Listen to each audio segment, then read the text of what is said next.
vous, Muriel Wagner-Melki. Quel peut être l'objectif du Hamas en diffusant de telles images horribles?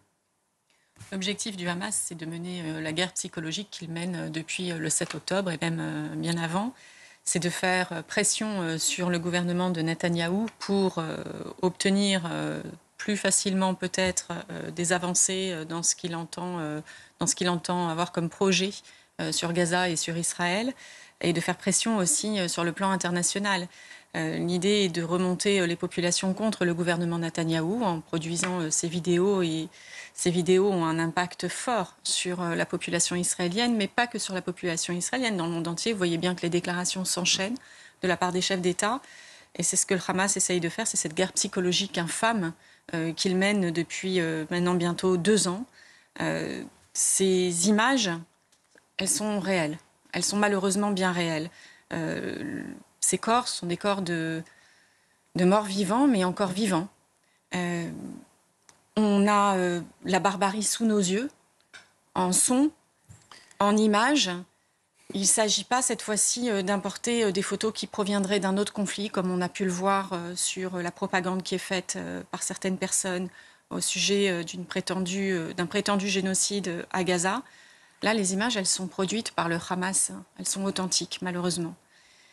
Et elles ont cet impact sur nous, sur le plan émotionnel, mais elles devraient avoir un impact sur tous les chefs d'État dans le monde entier. La coalition internationale à laquelle Emmanuel Macron avait rêvé peut-être, en tout cas avait imaginé au lendemain du 7 octobre et qu'il avait très vite abandonné, c'est maintenant qu'elle doit arriver. C'est une coalition internationale qui doit se mettre en place là, tout de suite, parce que je le redis, nous sommes plusieurs à le dire, mais ça nous apparaît très clairement, peut-être encore plus clairement aujourd'hui, quand on voit ces images. Il est certain, absolument certain, que si les otages sont libérés, la guerre s'arrêtera à Gaza. Et la paix arrivera, j'en suis certaine, dans les temps qui viendront très rapidement ensuite. Mais, encore une fois, je le redis, la libération des otages engendrera inéluctablement l'arrêt de la guerre. Effectivement, mais la diffusion de ces images, malheureusement, Maître, semble être plutôt un frein à une éventuelle paix, et notamment quand on écoute Benyamin Netanyahou qui s'est exprimé, le Premier ministre israélien, qui le dit clairement, la diffusion de ces images par le Hamas, eh bien, éloigne l'idée, l'hypothèse, finalement, d'un accord de paix. Écoutez. Je comprends exactement ce que veut le Hamas. Il ne veut pas d'accord. Il veut nous briser par ses vidéos d'horreur, par la fausse propagande d'horreur qu'il diffuse dans le monde entier. Mais nous ne serons pas brisés. Je suis rempli d'une détermination encore plus forte à libérer nos fils kidnappés, à éliminer le Hamas, à garantir que Gaza ne constitue plus une menace pour l'État d'Israël. Effectivement, des images terribles qui sont terribles pour les individus, bien sûr, pour ces otages qui sont dans ces tunnels de Gaza, pour les proches, et puis de manière générale pour les Israéliens qui se disent effectivement, mais que fait le Hamas? On n'arrivera jamais à une paix, c'est impossible en l'état actuel des choses. Mais la paix ne va pas se faire avec le Hamas. C'est impossible. Il n'est pas envisageable une demi-seconde d'imaginer qu'on pourrait faire une paix ou conclure une paix avec le Hamas. C'est inenvisageable. La paix se fera peut-être avec les personnes qui prendront la suite du Hamas si on arrive à libérer du joug du Hamas les Palestiniens, les Gazaouis. Donc la première étape, c'est d'arriver à obtenir, peut-être de pays comme le Qatar, de pays qui sont influents, d'obtenir la libération des otages et de participer à cette libération. Moi, je ne comprends pas. J'arrive pas à comprendre qu'on en soit déjà bientôt à 2 ans et qu'on n'ait pas eu un seul Gazaoui qui ait donné des informations qui auraient peut-être permis de libérer ces otages. Je ne comprends pas, vous évoquez le choc que peut produire ces vidéos sur les Israéliens, mais en fait, c'est l'humanité tout entière qui devrait être choquée. C'est tout le monde qui devrait monter au créneau, tout le monde devrait se sentir concerné par ces images qu'on a vues. Moi, ces images m'ont empêché de dormir, elles m'ont fait pleurer, elles m'ont empêché de dormir, elles m'ont poussé à la réflexion encore et encore, et je pense sincèrement qu'il ne peut pas en être autrement pour toute personne qui se dit appartenir à l'humanité. Et c'est ça qu'on doit aujourd'hui mettre sur la table et regarder ensemble comment une coalition internationale, enfin, après 2 ans, pourra permettre la libération des otages et pourra permettre la libération des Palestiniens du joug du Hamas. Effectivement. Guillaume Perrault, un mot là-dessus. Effectivement, on pense aussi à Emmanuel Macron, qui a en tête l'idée d'un État palestinien. Vous le disiez, maître, très justement, c'est impossible en l'état actuel des choses de négocier quoi que ce soit avec le Hamas. La création d'un État paraît s'éloigner, et encore plus quand on voit ces images d'une barbarie inouïe. Il est clair que ceux qui espéraient que la reconnaissance d'un État, la reconnaissance de la Palestine au plan international comme un État, amène le Hamas à faire preuve de plus de réalisme, à changer son idéologie, de ce point de vue, c'est une cruelle déception pour eux, puisque c'est une organisation qui n'a pas l'intention de changer quoi que ce soit à sa façon de faire. Et tout calcul sur une évolution de leur état d'esprit me paraît assez vain. Néanmoins, il faut aussi souligner que la société israélienne est elle-même fracturée. Ces jours-ci, il y a une sorte de lettre ouverte qui a été publiée qui rassemble des signatures de hauts fonctionnaires, d'anciens chefs des services de sécurité qui avaient des fonctions très prestigieuses, et ça compte en Israël, qui critiquent ouvertement, le gouvernement Netanyahou. Certains considèrent, à tort ou à raison, que c'est en train de devenir une espèce de Vietnam, Gaza, pour l'État israélien. A contrario, l'électorat qui soutient Netanyahou, lui, est convaincu que toutes les personnalités israéliennes qui ont micro ouvert dans les médias internationaux, l'ont avec comme arrière-pensée de dire du mal de leur gouvernement.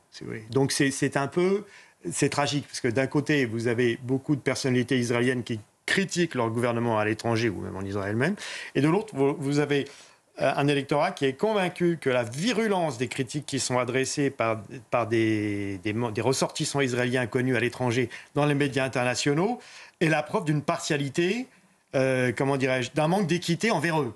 Donc en fait, ils sont renforcés dans leur détermination à soutenir Netanyahou par les critiques qu'ils reçoivent. Oui. Donc ça me paraît complètement bloqué. Ce qui est un peu là où Netanyahou. Voilà, à chaque fois, j'ai eu beaucoup de mal avec mes oreilles, j'ai beaucoup de mal à reformuler les sons. Excusez-moi pour ce nom qui a été un petit peu massacré. Mais la grosse spécificité, c'est qu'en fait, il est sur deux fronts à la fois. C'est-à-dire qu'il y a l'éradication du Hamas d'un côté et il y a la libération des otages. Le problème, c'est que pour l'instant, l'un et l'autre semble en fait se repousser. C'est-à-dire que si vous éradiquez le Hamas, vous avez peur de faire encore plus de mal aux otages qui restent. Et si vous voulez récupérer les otages, on voit bien que ça ne fonctionne pas. Donc c'est vrai que ce qui doit être, je pense, aussi pour beaucoup d'Israéliens, une sorte de fracture. C'est-à-dire que je pense qu'il y en a qui veulent absolument éradiquer le Hamas pour toutes les horreurs qu'il a commis. D'autres s'axent peut-être plus sur la récupération des otages en disant c'est l'essentiel et on verra après pour le Hamas. Mais c'est un peu compliqué, je pense, pour une partie, pour le gouvernement israélien, de réussir à réussir les deux sur les deux points. En fait. Et on écoutera dans quelques minutes Lise Benkemoun, qui est notre correspondante sur place en Israël. On va continuer bien sûr à évoquer la réaction des Israéliens sur place après la diffusion de ces images.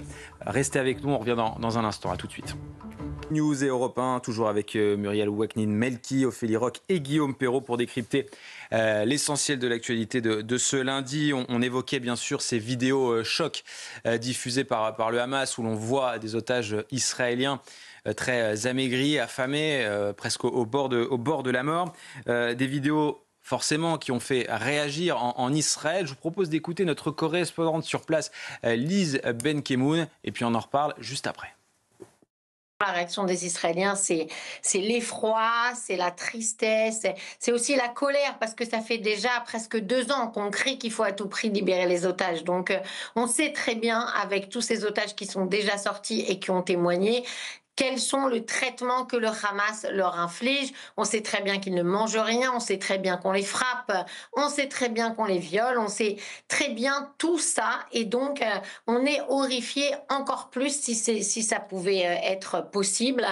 C'est le papa d'Eviatar David qui disait « on ne dort plus, on n'arrive plus à vivre » et on le comprend aisément. C'est vraiment un cri du cœur. Et en plus, maintenant, on sait très bien aussi qu'il y en a déjà 27 qui sont morts et que Eviatar David et Rom Braslavski qu'on a vu dans les vidéos ce week-end sont au bord de la mort. Et ces images qui sont tournées à Gaza, elles nous rappellent clairement les symptômes presque identiques à ceux des survivants des camps de concentration. Inutile de vous dire que ça remet le traumatisme de la Shoah chez beaucoup de gens qui l'ont vécu ou même qui en sont les enfants. des images qui rappellent malheureusement la Shoah. Et Élise a raison effectivement d'évoquer le cas des proches de ces otages, Aviatar David et Rom Brzezinski, qui, en voyant ces images, ont toujours un espoir de revoir leurs proches vivants. Effectivement, quand on voit ces images, on se dit que plus le temps passe et plus cette chance diminue, malheureusement. Oui, mais ça reste la priorité. Ça reste la priorité également dans le cœur et dans la tête de tous les Israéliens. Pour reprendre un petit peu ce qu'on disait avant la pause, c'est la priorité. Les Israéliens ne conçoivent pas autrement la situation que d'aller chercher en priorité les otages. Et si bon nombre d'entre eux envoient encore leurs enfants à l'armée, ne les retiennent pas et soutiennent l'effort de guerre qui est fourni par Israël depuis le 7 octobre, c'est dans l'espoir et avec l'objectif d'aller chercher des otages et d'en ramener le maximum vivants. C'est de ça dont on parle. La vie est une valeur suprême en Israël et dans le judaïsme. Tout est fait, tout est mis en œuvre pour préserver la vie, tout est fait pour préserver la vie des enfants, la vie des parents, des âgés. C'est vraiment, vraiment, véritablement une valeur très importante. Et donc, la seule chose aujourd'hui qui anime, et même au sein des manifestations, c'est le retour des otages. Il faut se rendre à Tel Aviv, sur cette plage, au Kikar, à Tel Aviv, la place des otages, pour comprendre à quel point la population, encore aujourd'hui, se mobilise et continue de se mobiliser après bientôt 2 ans pour faire revenir les otages et en faire revenir la plus grande partie d'entre eux en vie, on l'espère. Encore un mot, simplement pour dire qu'il y a un effort international à fournir. C'est maintenant qu'il doit être fourni. Chaque jour qui passe nous éloigne en fait et du retour des otages vivants et peut-être d'un processus de paix qui en découlerait. Et donc l'effort, vous pensez, Maître, que ces dirigeants qui ont annoncé qu'ils souhaitaient la création d'un État palestinien peuvent rétropédaler en voyant Je crois qu'il faut rétropédaler, je l'avais dit, et on est plusieurs à l'avoir dit sur vos plateaux, ici et ailleurs.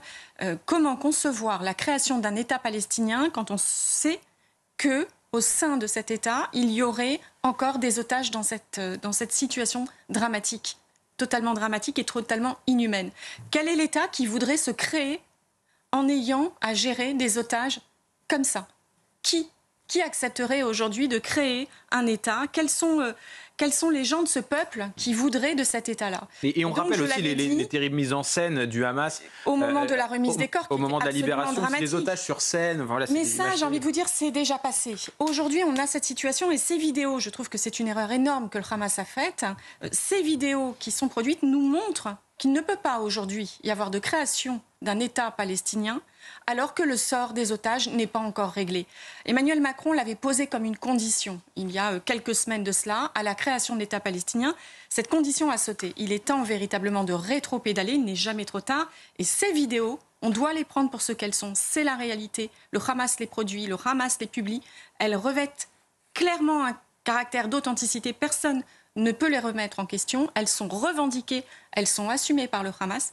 Il faut y apporter une réponse, et il faut y apporter une réponse en droit international aussi. Oui, et on se souvient des libérations précédentes, libérations d'otages, qui s'effectuaient au compte-gouttes et qui se sont arrêtés net, car le Hamas a souhaité les arrêter. Donc, ce qui montre aussi la tyrannie de ce groupe terroriste, le côté malsain finalement de le Hamas n'est pas là pour protéger le peuple gazaoui, le Hamas s'en sert. Il s'en sert, il est le premier à les utiliser pour les mettre comme boucliers.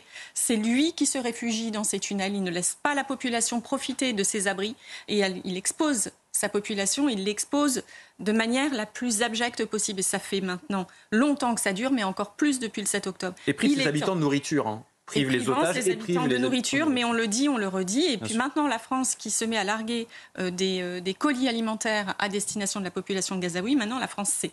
Elle sait exactement ce qui se passe lorsque les colis arrivent au sol et quand le Hamas les récupère. Effectivement.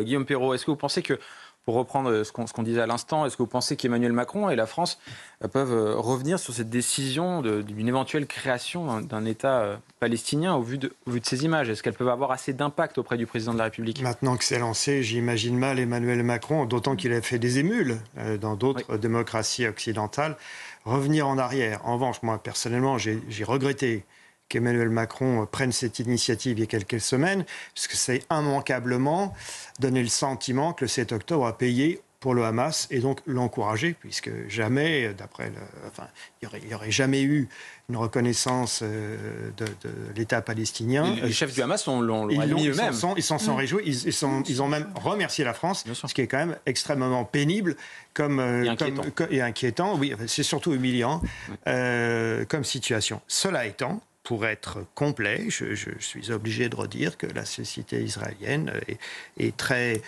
extrêmement divisée et qu'en effet, l'armée reste au cœur de la société israélienne parce que c'est la conscription. Tout le monde fait l'armée en Israël, hommes comme femmes. Donc l'ensemble du pays est certes mobilisé ou presque derrière son armée. Néanmoins, s'agissant de la stratégie à avoir vis-à-vis de Gaza et comment libérer les otages ou tout au moins avoir le maximum de chances d'aboutir à en sauver quelques-uns, la société israélienne demeure profondément divisée. Et ce qui soude paradoxalement l'électorat qui a voté pour le Premier ministre et ses alliés, c'est la virulence des attaques qu'il subit quotidiennement dans la presse occidentale. Parce que les Israéliens qui ont voté pour le Likoud et pour ses alliés ont le sentiment d'un manque d'équité tellement criant envers Israël que finalement, ils font corps, si j'ose dire, derrière leur Premier ministre. Voilà. Et il y a quelque chose qui est assez je reviens sur cette idée, mais qui je trouve très présent quand on va en Israël et qu'on parle avec les gens, c'est l'idée, parce qu'il y a un électorat assez populaire au Likoud, vous savez que le pays traditionnellement est lié à un establishment travailliste de gauche. Ça reste assez présent, ce clivage aujourd'hui. Eh bien, c'est que vous avez beaucoup d'intellectuels israéliens très distingués, de stars du cinéma, d'hommes de lettres, qui sont reçus à Londres, à Paris, à Washington, et qui critiquent tout de suite leur propre gouvernement. Et ça soude les électeurs de Netanyahou qui ont le sentiment que c'est le discours qu'implicitement les médias occidentaux attendent des Israéliens connus à l'étranger. Voyez.